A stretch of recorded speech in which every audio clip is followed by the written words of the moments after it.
going to be playing next is a track by Joe Seeley. It's called, I think it's called Early Morning Blues.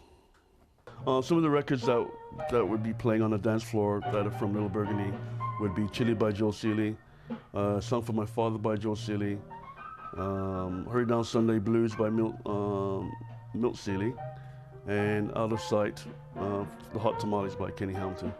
Kenny Hamilton, who's sort of disappeared from the music scene, I think he still does a bit of doo-wop, but he was with this famous band from Little Burgundy called Hot Tamales, and it was on Dinosaur Records, which is another rare record. So I thought I'd pull out these two records for you.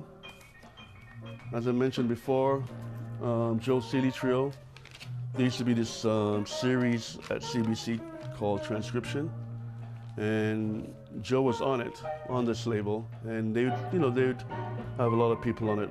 For example, your Oscar Petersons would be on the Transcription. Tim Calhoun was on the Transcription label. James Sadler was on the Transcription label. Norm Villeneuve. The people I'm naming are all people from Little Burgundy, and I thought it would be interesting to address that. As I mentioned before, he was taught by Daisy Sweeney.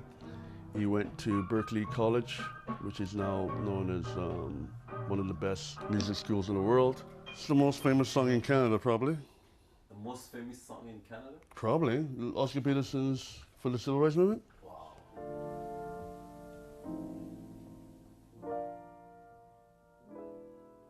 It's probably one of the best or the most common anthem for the Civil Rights Movement. I wouldn't say it's a typical sound, but they had players that were really intricate with the way they would perform. For example, Nelson Simons. People were still figuring out how he threaded his guitar, how he moved from scales in a second. Actually, he was an individual that people didn't want to play with because they didn't want to be showed up. For example, there's a great story, and I was told this story. I went down to Washington, D.C. for the reunion of the Black Panther Party, which was probably about 15 years ago. And people knew I was from Montreal, so they said, well, do you know Nelson Simons? I said, yeah. So they're telling the story about Freddie Hubbard being on stage with all these famous musicians, and someone told Grant Green and George Benson that Nelson Simons was in the house. The guys put away their guitars. They hid them. What people remember is that if we took the country out of this guy, New York, the scene will be over, because he was by far the best guitarist probably on the planet. And you know, as you know, there's a lot of guitarists, and especially in jazz. Oliver Jones actually was playing with another Kenny Hamilton, and they had a TV show called The Kenny Hamilton Show.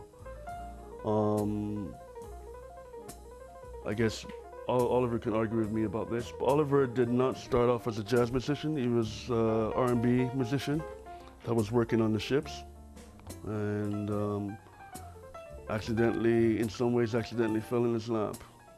I mean, I'm getting quoted right now, but that's okay. Yeah, he obviously built up a great image for himself and got into the scene, but he was probably the only one who continued the legacy in terms of musicians from Burgundy playing jazz.